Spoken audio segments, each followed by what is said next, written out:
Abra sua Bíblia na carta de Paulo a Filemon. Ela vem logo depois de Tito e antes de Hebreus. Se você ainda usa a Bíblia em papel, talvez fique mais difícil encontrar, mas no aplicativo é mais fácil. Filemon eu estou lendo na Nova Versão Transformadora, NVT, e hoje eu quero, neste momento, pensar sobre o amor faz justiça. O amor faz justiça. Quantos de vocês são familiarizados com a carta a Filemon? Ou melhor, quantos não são familiarizados com Filemon? Levante a mão. Filemon não é Pokémon, vocês estão sabendo disso. Quem fez essa brincadeira foi o pastor Nicodemos. Filemon, versículo 1. Eu, Paulo, prisioneiro de Jesus Cristo, escrevo esta carta junto com o nosso irmão Timóteo, a Filemon, nosso amado colaborador, a irmã Áfia, a Arquipo, nosso companheiro na luta, e a igreja que se reúne em sua casa. Que Deus, nosso Pai, e o Senhor Jesus Cristo lhes dê em graça e paz. Sempre dou graças a meu Deus por você em minhas orações, pois ouço com frequência de sua fé no Senhor Jesus e de seu amor por todos entre o povo santo. Oro para que você ponha em prática a comunhão que vem da fé, à medida que entender e experimentar todas as coisas boas que temos em Cristo. Seu amor, meu irmão, tem me dado muita alegria e conforto, pois sua bondade tem revigorado o coração do povo santo. Por isso, ainda que pudesse exigir que você faça o que é certo, prefiro pedir com base no amor. Eu, Paulo, já velho e agora prisioneiro de Cristo Jesus, suplico que demonstre bondade a meu filho Onésimo. Tornei-me pai dele na fé quando estava aqui na prisão. Onésimo não lhe foi de muita utilidade no passado, mas agora é muito útil para nós dois. Eu o envio de volta a você e com ele vai meu próprio coração. Gostaria de mantê-lo aqui comigo enquanto estou preso por anunciar as boas novas, assim ele me ajudaria em meu lugar. Mas eu nada quis fazer sem seu consentimento. Meu desejo era que você ajudasse de boa vontade e não por obrigação. Ao que parece, você perdeu Onésimo por algum tempo para ganhá-lo de volta para sempre. Ele já não é um escravo para você, é mais que um escravo, é um irmão amado, especialmente para mim. Agora ele será muito mais importante para você como pessoa e como irmão no Senhor. Portanto, se me considera seu companheiro na fé, receba Onésimo como receberia a mim. Se ele o prejudicou de alguma forma ou se lhe deve algo, cobre de mim. Eu, Paulo, escrevo de próprio punho. Eu pagarei. E não mencionarei que você me deve sua própria vida. Sim, meu irmão, faça-me essa gentileza no Senhor. Reanime meu coração em Cristo. Escreva esta carta certo de que você fará o que lhe peço e até mais. Por favor, prepare um quarto para mim, pois espero que minhas orações sejam respondidas e eu possa voltar a visitá-lo em breve. Epáfras, meu companheiro de prisão em Cristo Jesus, manda lembranças.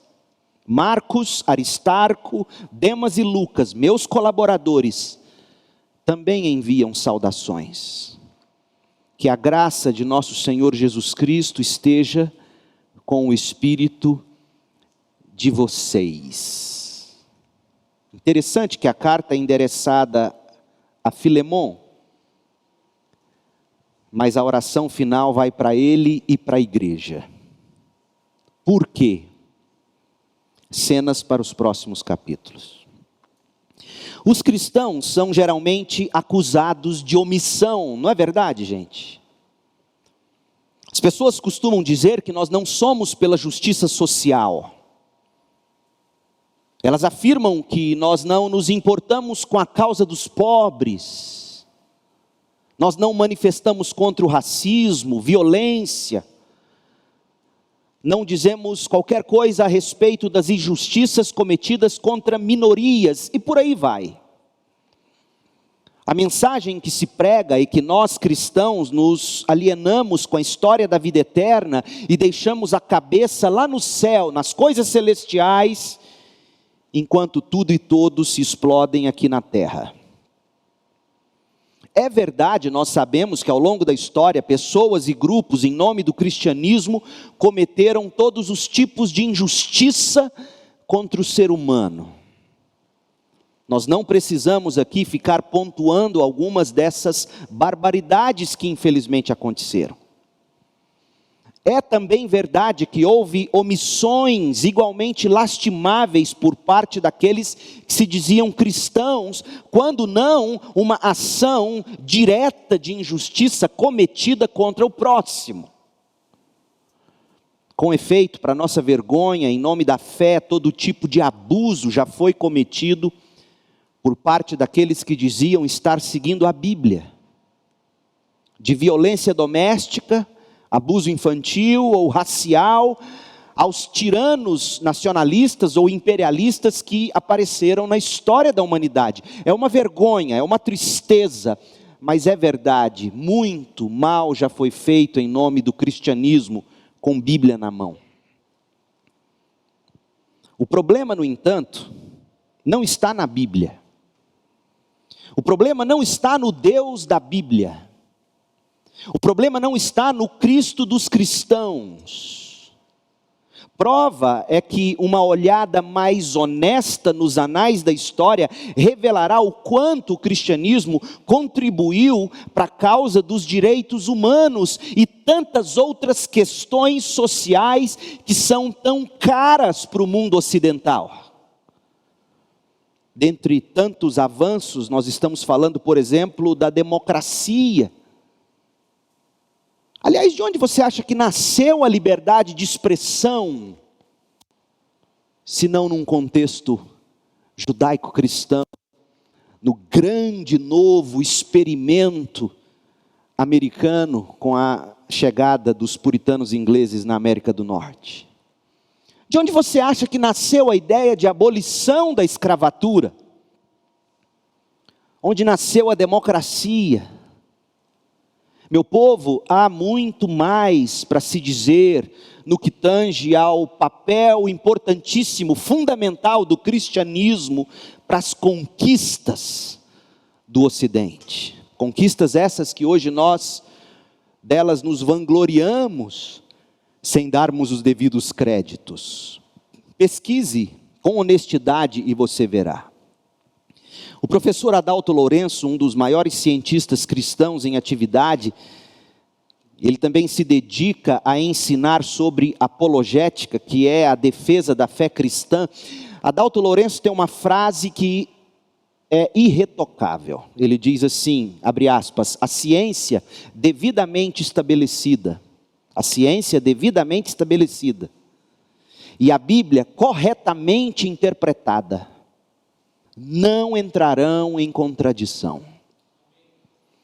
A ciência devidamente estabelecida e a Bíblia corretamente interpretada não entrarão em contradição.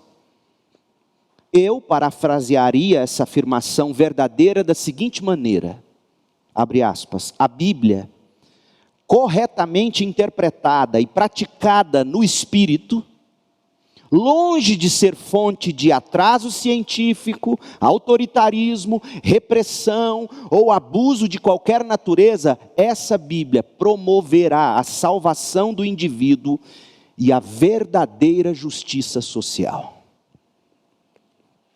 A declaração de fé dos batistas do sul dos Estados Unidos, meu sonho é que nossa declaração de fé dos batistas brasileiros estivesse escrita ipsis literis, como está escrito o artigo de número 1 da confissão de fé dos batistas americanos, mas a nossa no Brasil eles fizeram algumas mudanças que não cabe aqui comentários por questão de tempo. Mas para mim está irretocável o que diz o artigo 1, de A Fé e a Mensagem Batista, dos irmãos batistas do sul dos Estados Unidos. Deixe-me ler para você quando eles falam a respeito do que sejam as Escrituras sagradas. A Bíblia foi escrita por homens divinamente inspirados e é a revelação do próprio Deus ao homem. É um tesouro perfeito de instrução divina. Deus é o autor, a salvação é o fim, e a verdade sem mistura de erro é o assunto. Portanto, toda a Escritura é totalmente verdadeira e confiável, revela os princípios pelos quais Deus nos julga, portanto, é e continuará sendo, até o fim do mundo, o verdadeiro centro da união cristã e o padrão supremo pelo qual toda conduta humana, todos os credos, todas as opiniões religiosas devem ser baseados. Toda a Escritura é um testemunho de Cristo, sendo Cristo o próprio foco da revelação divina. Que coisa linda! A fé cristã, portanto, meu povo, corretamente pautada pelas Escrituras, corajosamente praticada no poder do Espírito Santo, é de uma relevância inigualável para todas as culturas e épocas. Filemon, a carta que lemos, é um exemplo claro do que nós estamos dizendo. Filemon trata de justiça e de perdão. Seja honesto, seja honesta. Você já precisou perdoar alguma vez? Quem nunca precisou? Quem nunca desejou que se fizesse justiça? Quem nunca foi lesado por alguém? Quem nunca precisou pedir perdão? Quem nunca teve que restituir a alguém alguma coisa a alguém? Percebeu? Esses problemas, eles são problemas reais, eles ferem lá fora nos níveis sociais e também machucam aqui dentro, nas relações interpessoais, nas camadas mais diversas, familiares, eclesiásticas, profissionais. O caso de Floyd, o homem negro que foi morto pelo policial branco em Minnesota. A esposa que foi traída. O filho que furtou os pais, a filha que matou os pais. Pare e pense, como nós devemos lidar com essas questões reais, como perdoar, como agir enquanto cristãos para que questões como essas sejam definitivamente sanadas, a justiça seja verdadeiramente estabelecida e a paz seja plenamente desfrutada. Como agir? A resposta do cristianismo é o amor. O amor que flui, como vimos hoje pela manhã, do Evangelho de Jesus Cristo. E se você não assistiu, não ouviu a mensagem da manhã, você precisa ouvi-la. O amor, hoje à noite, é o que eu quero ver com vocês. O amor faz justiça. Como fazer justiça num mundo de injustiças? O amor que flui, que brota, que jorra do Evangelho de Jesus Cristo. E essa verdade nos traz mais uma vez a carta de Paulo a Filemon. A verdadeira fé cristã diz respeito à justiça. A fé cristã diz respeito à justiça de Deus em Jesus Cristo e a justiça entre os homens.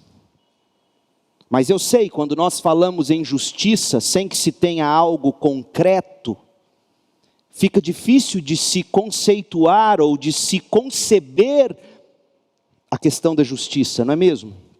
A gente precisa de casos concretos. Filemon é um caso concreto, e o cristianismo é maravilhoso por isso, porque essa carta a Filemon, uma carta tão prática, uma carta tão pé no chão, tão real. Filemon, seu servo Onésimo roubou você, fugiu de você, ele agora é crente, precisa voltar, estou mandando ele de volta, você vai perdoá-lo, porque ele vai ser muito útil para nós no ministério cristão. Prático assim, mas carregadíssima de conceitos teológicos. A gente leu a carta no início, aliás, se você está acompanhando a série, esta foi a segunda vez que a gente leu essa carta hoje, pela manhã e agora à noite. E eu não sei se você percebeu, essa carta está cheia de gente, de nomes. A gente conta nessa carta de 25 versículos apenas, a gente conta 12 nomes. Paulo, que a escreveu, Filemon, que a recebeu, o nome do Senhor Jesus, a pessoa de Cristo, Timóteo, Áfia, Arquipo, Onésimo, Epáfras, Marcos, Aristarco, Demas e Lucas. Dessa dúzia de gente, nós podemos destacar os 3 casos mais detalhados e que nos são apresentados nessa miniatura do Novo Testamento. A necessidade era de que justiça fosse feita e de que a paz fosse restabelecida. Então, trocando em miúdos, alguém necessitava de perdão, Onésimo. Alguém tinha a oportunidade de perdoar, Filemon. E alguém estava encorajando o perdão, e Paulo é magnífico, ele é nesta carta o pacificador. E Jesus diz, os pacificadores serão chamados filhos de Deus. Crente, como é que você age quando há uma disputa entre irmãos? Você trabalha para pacificar ou para jogar lenha na fogueira? Quanta gente fazendo o papel do diabo. Quanta gente, em vez de pacificar, ateando fogo. À medida que nós examinarmos esses 3 casos, eu oro para que você consiga enxergar a relevância da fé cristã, do evangelho puro e simples, para a vida, para o seu relacionamento familiar, com amigos, a importância e a relevância do evangelho puro e simples, para o cenário atual, seja no Brasil ou em nível global. Eu oro para que nós possamos todos aprender, ouça bem, não apenas que devemos agir como pacificadores, mas que a gente também aprenda a agir como deve agir um pacificador. Em outras palavras, eu oro para que a gente aprenda o jeito cristão de se buscar justiça. Qual é o jeito cristão de buscarmos justiça? No caso Floyd, no caso das mulheres escravas sexuais na Nigéria, como citei hoje de manhã. Como cristão deve buscar justiça no caso dos milhares de abortos. Como cristão busca justiça no que diz respeito a cristãos sendo perseguidos de forma cruel. Qual é o jeito cristão de se buscar a justiça? Vamos começar por Onésimo. A necessidade de perdão. Onésimo necessitava de perdão. Vamos tentar reconstruir a história de Onésimo a partir de alguns versículos da própria carta, da carta mesma. Paulo se refere a Onésimo como alguém que já não é um escravo, verso 16, sugerindo que a posição anterior de Onésimo era de escravo. Nós vamos falar mais sobre a escravidão no período bíblico e como o cristianismo cooperou para colocar um ponto final nessa desumanidade. Mas faremos isso em mensagem posterior.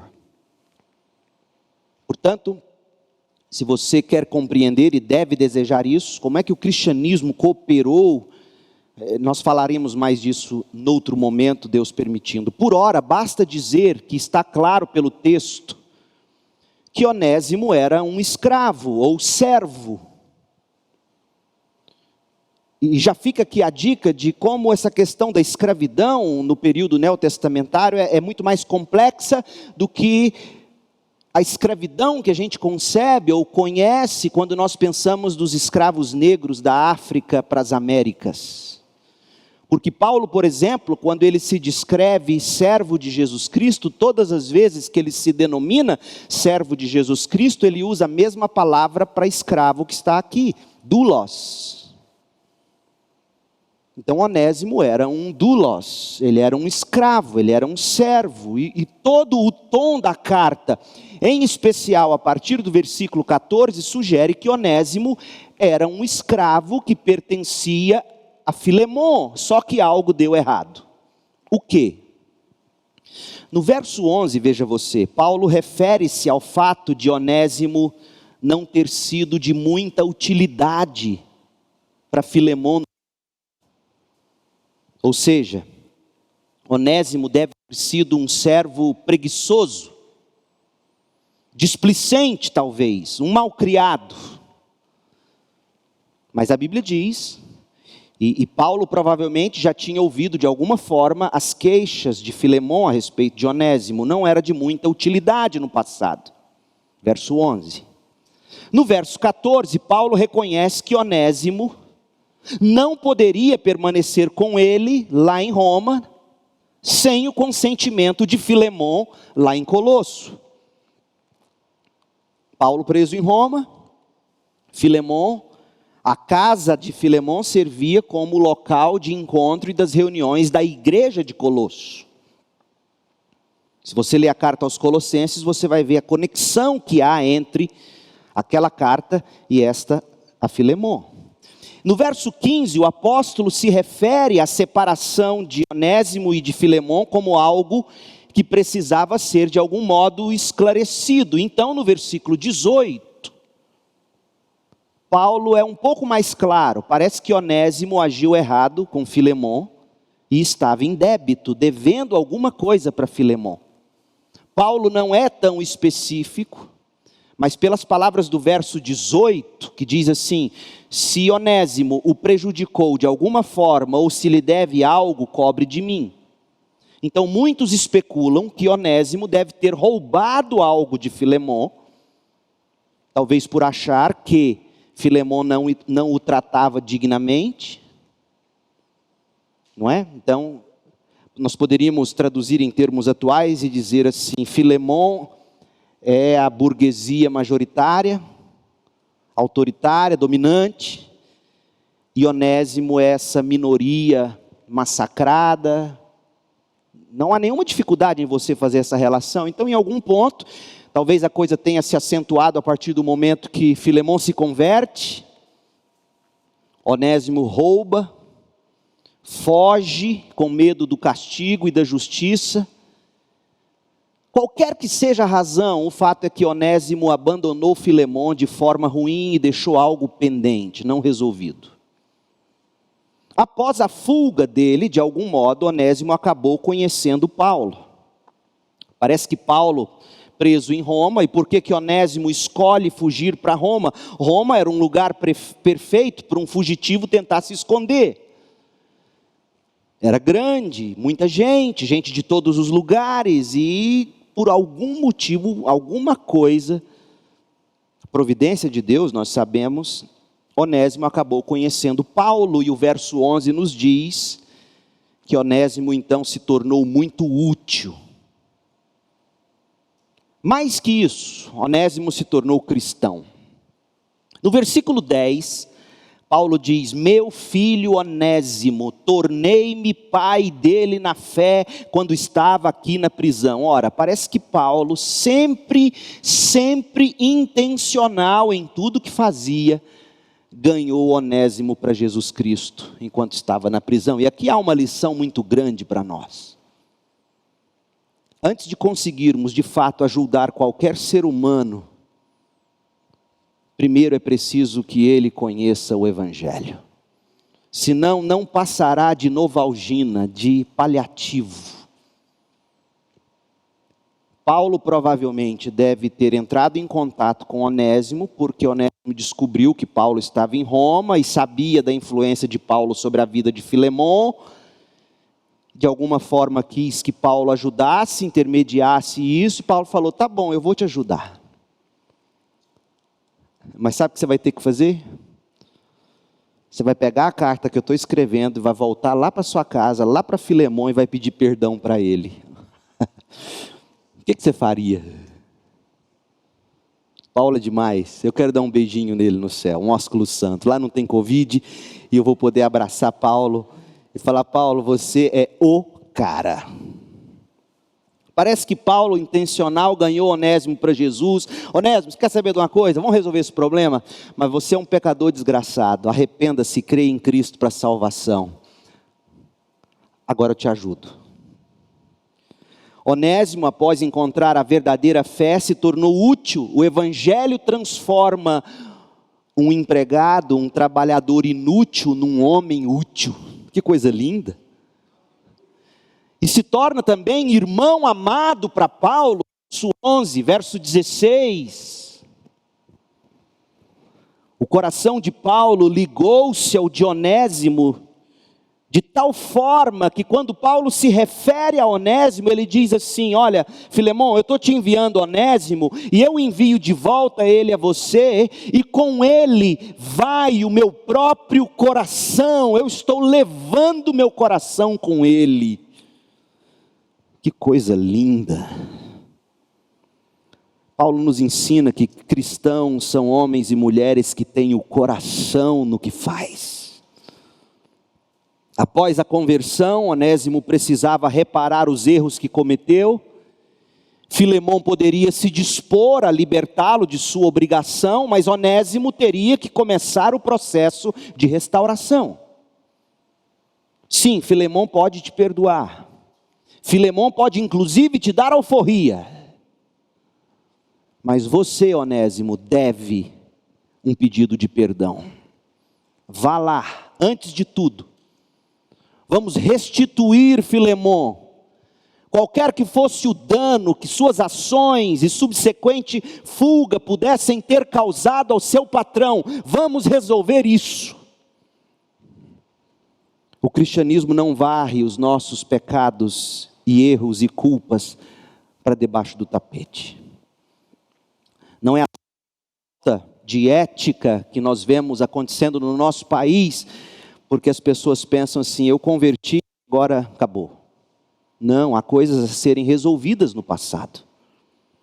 Pois bem, Onésimo retorna a Filemão em grande necessidade de perdão. Filemão precisa recebê-lo de volta, primeiro no próprio coração. Porque Paulo repete 2 vezes, eu quero que você faça isso de coração, Filemão. Só depois você vai recebê-lo na sua casa, para o seu serviço e para a sua amizade. Em outras palavras, o relacionamento precisava ser restaurado. Onésimo precisava que Filemão o perdoasse, e por isso Paulo envia Onésimo de volta para Filemão. Outra coisa, o retorno de Onésimo. Onésimo retorna, como já dissemos, para restituir. Sim, ele tinha que restituir. Mas o que Onésimo poderia fazer? Aparentemente ele roubou alguma coisa, algum bem de Filemão. Com certeza ele deve ter roubado horas e horas de trabalho. E ele precisava ressarcir Filemão, mas como que ele faria isso? Ele não tinha recursos para bancar a dívida. Nem Paulo, que se ofereceu para pagar, tinha o recurso. Na pior das hipóteses, Onésimo se apresentaria para dizer, eu vou trabalhar dobrado para pagar o que eu fiz contra o Senhor. E ao retornar para casa, o servo não vai apenas com a necessidade de ser perdoado, ele não vai apenas com a necessidade de restituir o patrão, mas note, Onésimo volta valorizado. Fica bem claro que Paulo valorizava Onésimo em altíssima estima, a ponto de pedir o seguinte a Filemão, verso 20: sim, meu irmão, faça-me essa gentileza no Senhor, reanime o meu coração em Cristo. Paulo desejava que Filemão desse as boas-vindas a Onésimo com o devido perdão, movido pelo amor. Afinal de contas, Paulo mesmo já tinha dito no verso 9, esse para mim é o verso mais lindo dessa carta, verso 9, prefiro pedir com base no amor. Então a conclusão a que eu chego é a seguinte: reanimar o coração de Paulo era a mesma coisa que, em primeiro lugar, reanimar o coração de Onésimo, perdoando Onésimo, acolhendo Onésimo, e isso alegraria todas as partes, porque perdoar é bom demais. Você já perdoou? Que alívio isso traz! Ser perdoado é igualmente maravilhoso. Mas quem age como pacificador e vê a restauração sente especial alegria. E o apóstolo vai mais além. Onésimo precisava de perdão, restituir o patrão, ser valorizado, mas tinha algo mais no coração de Paulo para Onésimo. Olha o pedido que ele faz no verso 22. Por favor, Filemon, prepare um quarto para mim. Uau! Pois espero que minhas orações sejam respondidas e eu possa voltar a visitá-lo em breve. Ou seja, Filemon, eu estou indo checar se você perdoou. E não só eu vou checar você, eu e a igreja que você dirige na sua casa. Por isso que Paulo termina mandando saudações à igreja toda. Olha o papel da igreja na restauração de irmãos que brigam. Se você é crente em Jesus Cristo, você tem que admitir em algum momento que a igreja confira se de fato houve perdão no seu coração. Mas nós vamos falar sobre isso adiante, não hoje. Então esse é Onésimo, o servo que roubou, que fugiu, encontrou Paulo, e quando encontra Paulo, encontra Cristo, encontra o caminho de volta para casa, e esse Onésimo, um belo dia, aparece na casa de Paulo, ou melhor, na casa de Filemon, bate na porta. Filemon, não existia WhatsApp, não tinha nada disso, Filemon não fazia ideia do que estava acontecendo. De repente Filemon abre a porta, quem está lá na porta? Onésimo. Eu vim te pedir perdão, e antes do Senhor disser qualquer coisa, leia essa carta de Paulo. E olha o que ele lê no verso 19. É chocante isso aqui. Eu, Paulo, Filemon, eu, Paulo, escrevo de próprio punho, eu vou te pagar. Se o mais importante para você, olha que coisa, Filemon, se o mais importante para você é que Onésimo pague a você tudo que ele te lesou, você que é cristão, foi salvo, foi restaurado, se o mais importante é que ele ainda pague cada centavo, tem crente que é assim, não, e ele vai pagar cada centavo, ou eu estou exagerando? Ou Paulo vai na boca do estômago, pum! Ele diz, eu, Paulo, escrevo de próprio punho, eu vou te pagar. O que ele está dizendo com isso? Se o mais importante é que Onésimo te pague tintim por tintim, como dizia vovó Frauzina, tintim por tintim, eu vou te pagar. Agora, lembre-se, Filemon, eu não vou mencionar que você me deve a própria vida. Acabou. Está perdoado, moço. Senta e tem até suco de limão geladinho para você tomar. Você consegue imaginar o ex-escravo em pé à porta da entrada da casa do ex-patrão? Quando a porta abre, o homem precisando de perdão, incapaz de ressarcir, sendo cuidado por um homem já velho, como Paulo diz no verso 9, velhinho, preso. Que situação! Onésimo é o retrato de alguém que precisa de perdão. E eu pergunto a você, olha aqui para mim, você perdoaria Onésimo? Filemon, a oportunidade de perdoar. Vamos olhar agora para o retrato de alguém que tem a oportunidade de perdoar. Antes de você falar, eu perdoaria. Opa, calma, não é simples assim. Veja tudo que estava envolvido para Filemon perdoar. Porque nosso é um momento da história em que, em alguns casos, falar em perdoar alguns tipos de pecados é como dizer que você está cometendo uma injustiça. Você já viu isso acontecer ou não? Para algumas pessoas, algum tipo de perdão que a gente oferece é como se a gente estivesse cometendo injustiça. Não, fulano não merece perdão. É mentira.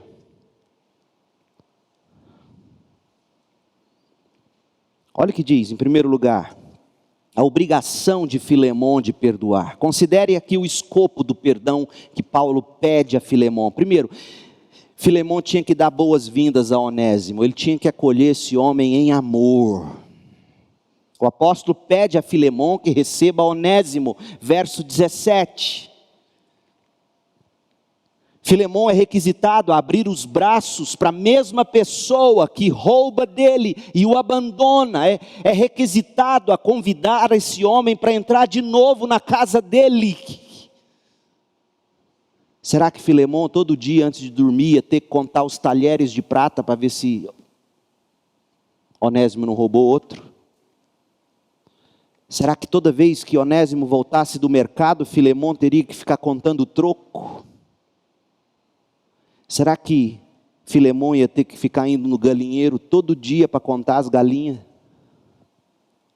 Imagina, como é que você recebe no coração e em casa aquele que um dia te traiu de forma tão cruel? Filemon precisava transferir ou absorver a dívida de Onésimo. Verso 18, se Onésimo o prejudicou de alguma forma, ou se lhe deve algo, cobre de mim, Filemon. Eu tenho quase certeza que o que Paulo está dizendo na verdade é o seguinte: Filemon, vamos fazer o papel de homem agora? Homem crente, que foi perdoado. Vamos fazer um papel de crente agora? Vamos crescer, vamos ser homem de Deus. Perdoa esse homem. Absorva essa perda, absorva essa perda. Há momentos na vida em que a gente precisa absorver perdas para perdoar. É isso que Paulo está dizendo, absorva isso. Mas eu tenho visto o quanto nós crentes detestamos a ideia de absorver injustiças e perdoar. Mas pouca coisa revela mais o caráter de Cristo do que absorver o que não merecíamos para perdoar. É ou não é? O que Jesus absorveu na cruz? Toda a nossa dívida. Jesus absorve aquilo que não era dele para poder perdoar. E quando Paulo diz no verso 18, absorva a perda, eu acho que ele está dizendo isso quando ele diz: se ele prejudicou de alguma forma, se deve algo, cobre de mim. Afinal de contas, será mesmo que Filemon ia ter coragem de falar: Paulo, já que você pediu, está aqui a conta, sabendo que Paulo estava preso, tudo que Paulo já tinha feito pelo cristianismo e pela própria vida de Filemon, é óbvio que esse homem não teria coragem de cobrar de Paulo. Então o que Paulo está fazendo é: absorva a perda. Que perda você precisa absorver hoje à noite para conseguir perdoar? Gente, agora pega esse princípio, simples como é. É difícil entender o que eu estou dizendo? É difícil entender? Fala a verdade, é difícil? Pega esse princípio e transporte esse princípio para todos os níveis sociais, culturais. Mas Paulo diz mais, tem mais, Filemon. Você tem que cuidar de Onésimo. Receba ele no seu coração. Você não vai só perdoar, você não vai só absorver a dívida, mas você vai fazer tudo isso com base no amor. Você vai recebê-lo no seu coração. Você vai cuidar desse homem, porque ele é útil para nós agora. Ele é útil para o ministério, ele é útil para mim, ele é útil para você. E para eu ter certeza que você vai fazer isso, ou que fez isso, verso 22, prepara meu quartinho, que eu estou indo aí ver se você fez. Agora, como é que a gente sabe que Filemon fez isso? Eu disse hoje pela manhã. Como é que a gente sabe que Filemon perdoou, que Filemon absorveu a dívida, Como é que a gente sabe? É que a carta foi preservada. Porque se Filemão tivesse lido isso aqui e não tivesse gostado, ele tinha mandado dar uma surra em Onésimo e rasgado a carta. E nós nunca teríamos lido isso aqui. Mas se chegou para nós, chegou porque o próprio Espírito de Deus preservou, e preservou através da atitude de Filemão. Filemão tinha a obrigação de perdoar. Você perdoaria? A situação de Filemão não era fácil. Por quê? Em primeiro lugar, ele era o líder da igreja. Ele era o líder da igreja. E Paulo é tão duro com ele. Paulo, no verso 19, Paulo faz ele lembrar o seguinte: Filemão, lembra o seguinte, você me deve a sua vida. Eu preguei o evangelho para você. Eu te ganhei, eu te discipulei. Paulo não escreveu a carta para a igreja, como está dito no verso 1. Ele escreveu a carta para Filemão. Mas a igreja se reunia na casa de Filemão, verso 2. Filemão era um líder da igreja. E quanto maior o seu cargo, mais difícil é você se expor em público. Mas Filemão precisava perdoar. E deve ter sido muito difícil, porque na cultura em que Filemão vivia, ninguém recebia elogios por perdoar. Perdoar era tido como sinal de fraqueza. E Paulo está chamando Filemão a fazer algo que vai contra a cultura.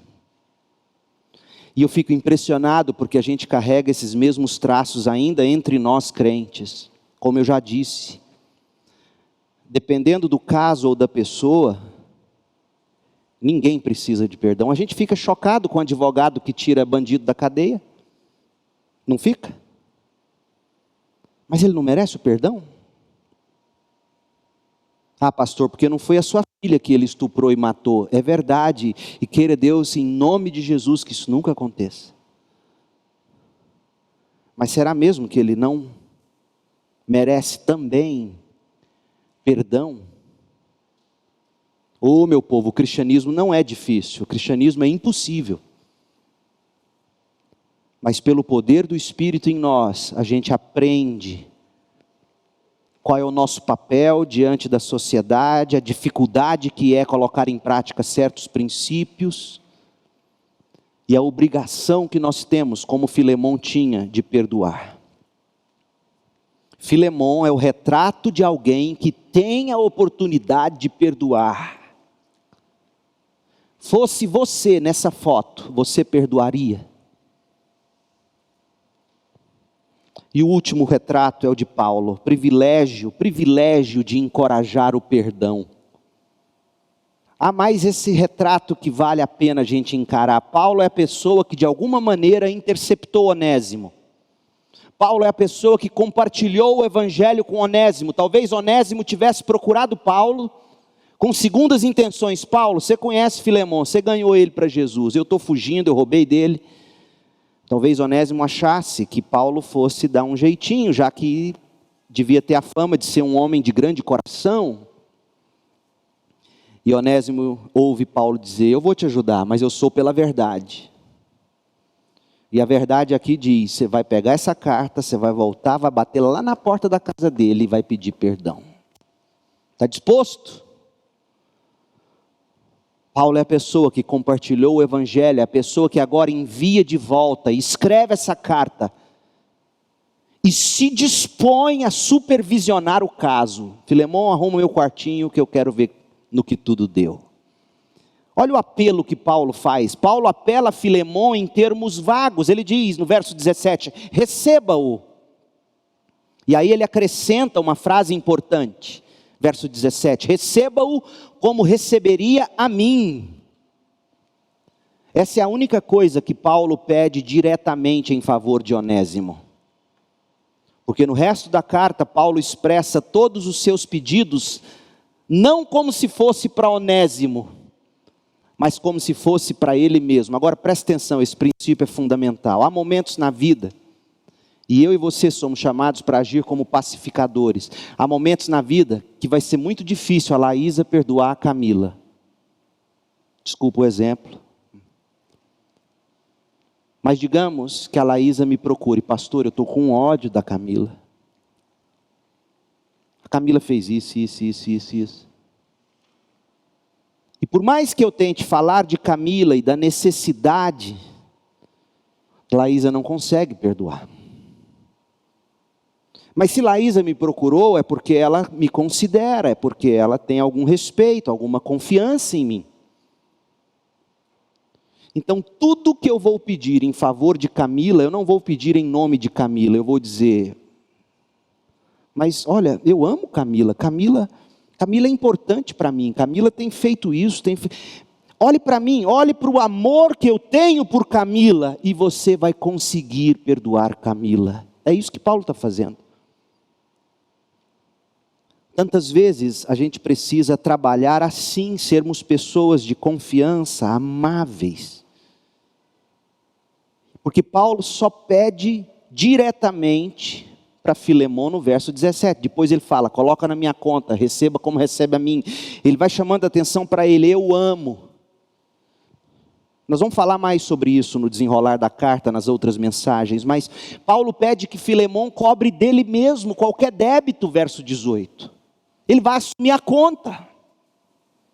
Gozado que hoje em dia as pessoas cobram de nós para resolver nossos problemas com os outros, né? Advogados ganham muito com isso, glória a Deus por eles, mas Paulo aqui está dizendo: eu não estou cobrando dele não, eu sou o advogado dele, mas eu pago para ele. Dorme com essa, Murilo, doutor Murilo. Vai, outro advogado aqui, quem mais? Advogada, só o Murilo? Mas ele tem que fazer assim, ele tem que ganhar para isso.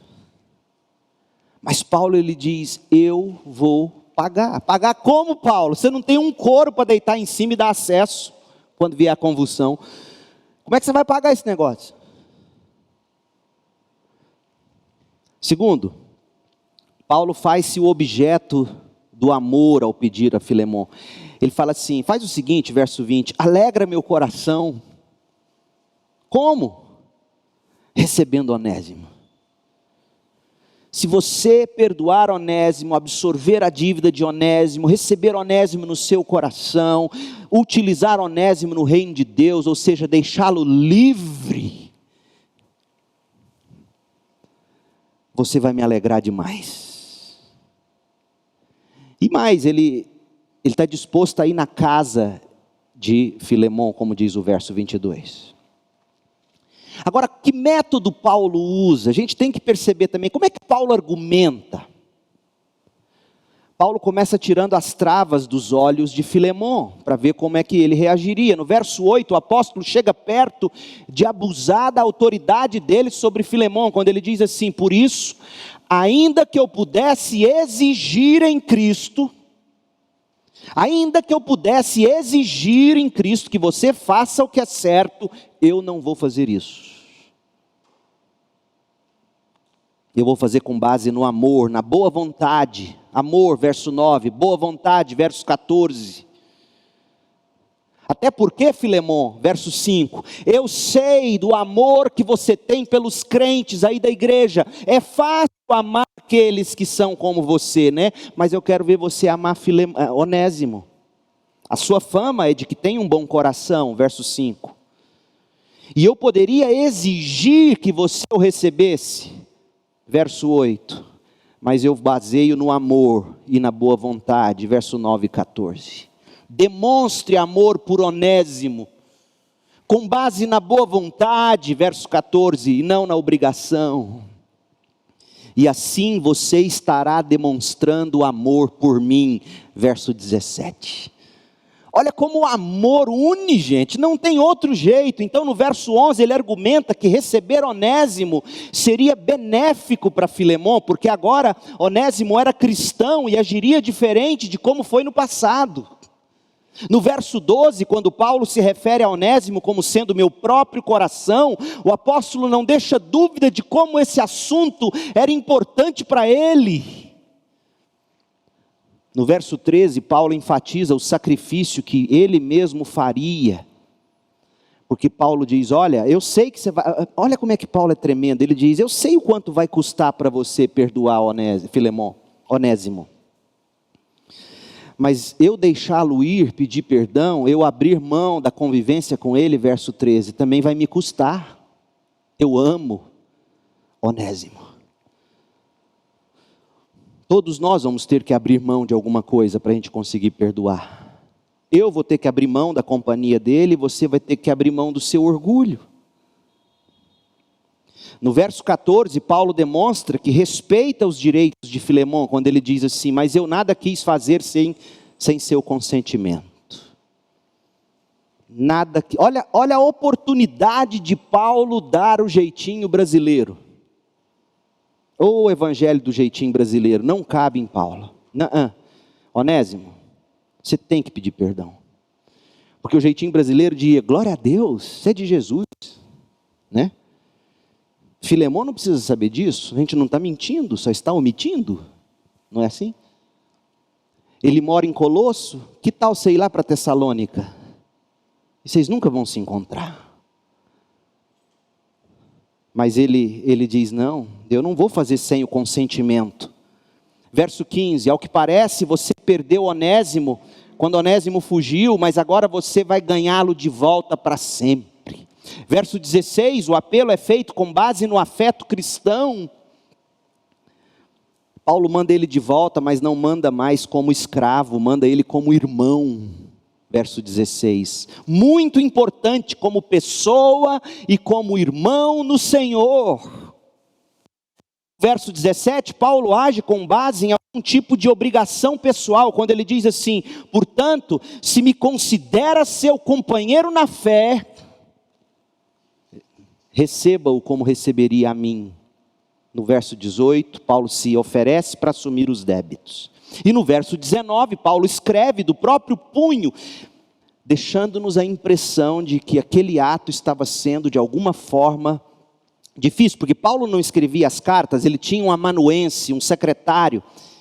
Geralmente ele escrevia de próprio punho, como ele escreve em Gálatas 6:11, e escrevia em letras grandes, talvez ele tivesse alguma dificuldade de enxergar, alguma espécie de presmiopia, ele não enxergava, tinha letras grandes, e aquilo que era importante, talvez a assinatura da carta, ele escrevia de próprio punho, eu pagarei, verso 19, e nos versos 20 e 21 ele faz um apelo direto, sim meu irmão, faça-me a gentileza no Senhor, reanime meu coração em Cristo, escreva essa carta certo de que você fará o que eu lhe peço, e até muito mais do que pedimos ou pensamos, não é assim que Deus faz por nós, e nós também devemos fazer pelo próximo.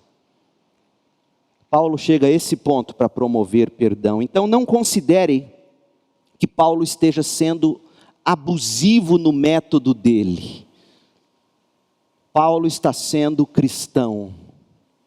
Pacificadores serão chamados filhos de Deus.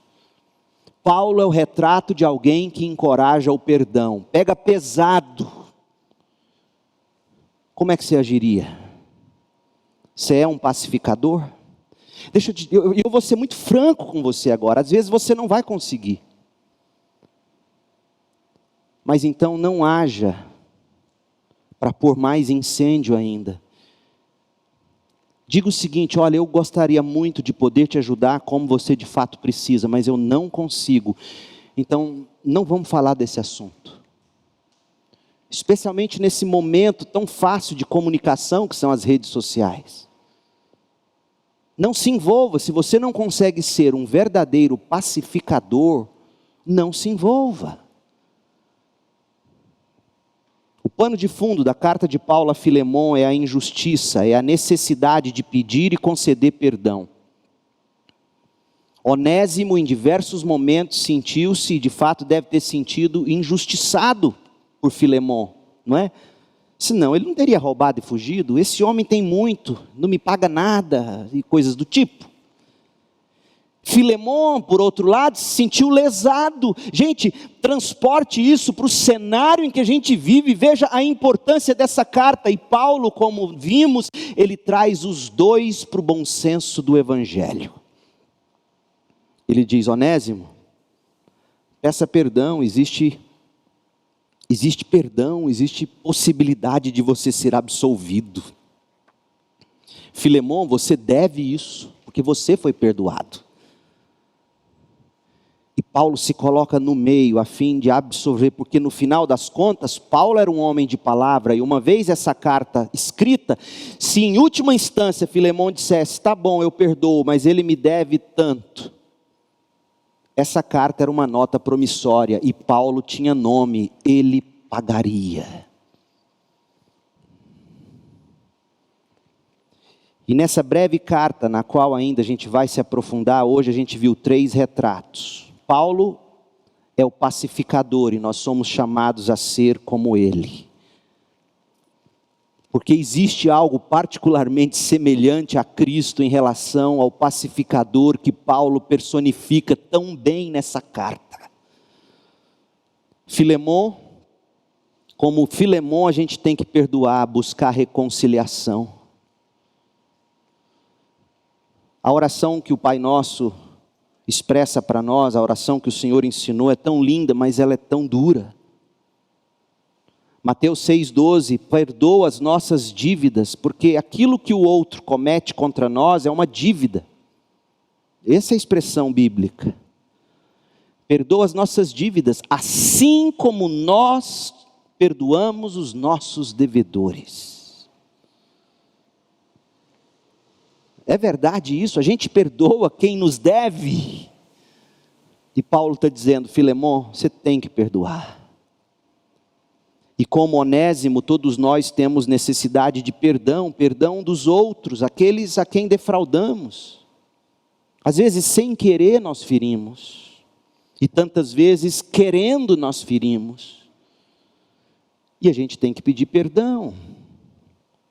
A Bíblia diz, se você sabe que o seu irmão tem algo contra você, deixa a oferta, não oferte ainda, peça o perdão e volte, e aí você oferta. A Bíblia diz assim, se você souber que ele tem algo contra você, vai lá e peça. É duro assim. A gente precisa do perdão dos outros, mas a gente precisa principalmente do perdão de Deus. Nós precisamos ser perdoados por Deus.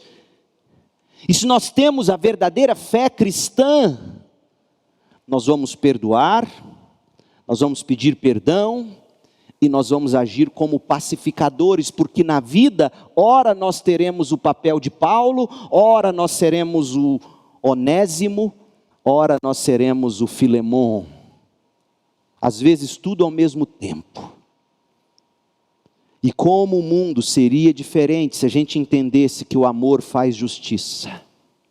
Porque eu posso imaginar Filemon chorando de ódio, com sinceridade, dizendo, Paulo, eu até queria perdoar, mas eu não consigo.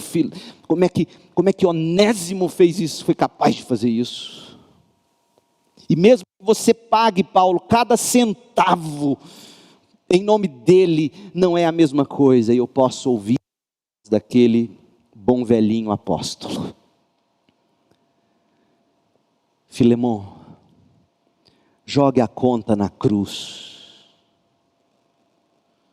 Jogue a conta na cruz. Porque o que todos nós precisamos, pecadores que somos, pecadores que pecam contra Deus e que pecam contra o próximo, tudo que nós precisamos, Filemon, é do amor condescendente de Deus, que desce a nós, desce a nossa vida, se oferece a nós. Deus nos amou de tal maneira, Filemon, que enviou Jesus Cristo para satisfazer as exigências da justiça, para que todos os que se arrependerem e crerem, tenham perdão e vida eterna. Oh, Filemon, jogue na cruz. Paulo, quem fará justiça? Filemon, o amor fez justiça. Cristo absorveu a dívida de Onésimo e a sua própria. O amor faz justiça. Se a gente aprendesse isso, se a gente vivesse isso, nós lançaríamos todas as injustiças na cruz, a nossa e a dos outros. E nós sairíamos para promover a paz do homem com Deus e do homem com o próximo. A igreja seria outra. Sua família seria outra. A sociedade seria outra. O amor faz justiça. Prove e veja. Ó Deus, em nome de Jesus, abra o nosso coração para compreender que o Senhor nos amou de tal maneira que enviou Jesus para viver uma vida sem pecado e a absorver naquela rude cruz a minha dívida, pagando assim as exigências da sua justiça, concedendo a mim, a cada um que se arrepende e crê, perdão e vida eterna, concedendo a nós a justiça de Cristo, rasgando a promissória da dívida do pecado. Ó Deus, faça-nos entender isso, regozijar nisso, e ensinar aqueles que precisam perdoar o quanto isso é valioso, ensinar aqueles que precisam de perdão o quanto isso é precioso. Ó Deus, o amor faz justiça. Não sai barato perdoar, não. Custou o sangue do Filho eterno de Deus. Não sai barato nosso perdão. Prata nenhuma, ouro nenhum serão capazes de pagar o que custou. Mas quando perdoamos, ó Deus, quando perdoamos, nós exaltamos a sua justiça, nós magnificamos o seu sacrifício, absorvendo as nossas dívidas, e nós conseguimos acolher em amor todos os pródigos do pecado. E há festa no céu quando isso acontece. E há celebração e grande regozijo. Um dia celebraremos tudo isso na ceia com o Cordeiro. Ó Deus, faça-nos entender isso, que famílias que me ouvem sejam curadas. Pessoas se arrependam, peçam perdão, concedam perdão. Homens e mulheres se disponibilizem a serem como Paulo, pacificadores. Ajuda-nos, Deus, que a sociedade encontre no Evangelho as respostas para todos esses casos. Ó Deus, que os crentes entendam que mais poderoso do que qualquer ideologia filosófica é o Evangelho puro e simples. Que estrago essa atitude de Paulo e de Filemão causou no Império Romano, no mundo ocidental. Não é à toa que tremem de medo do Evangelho puro e simples, porque ele transforma.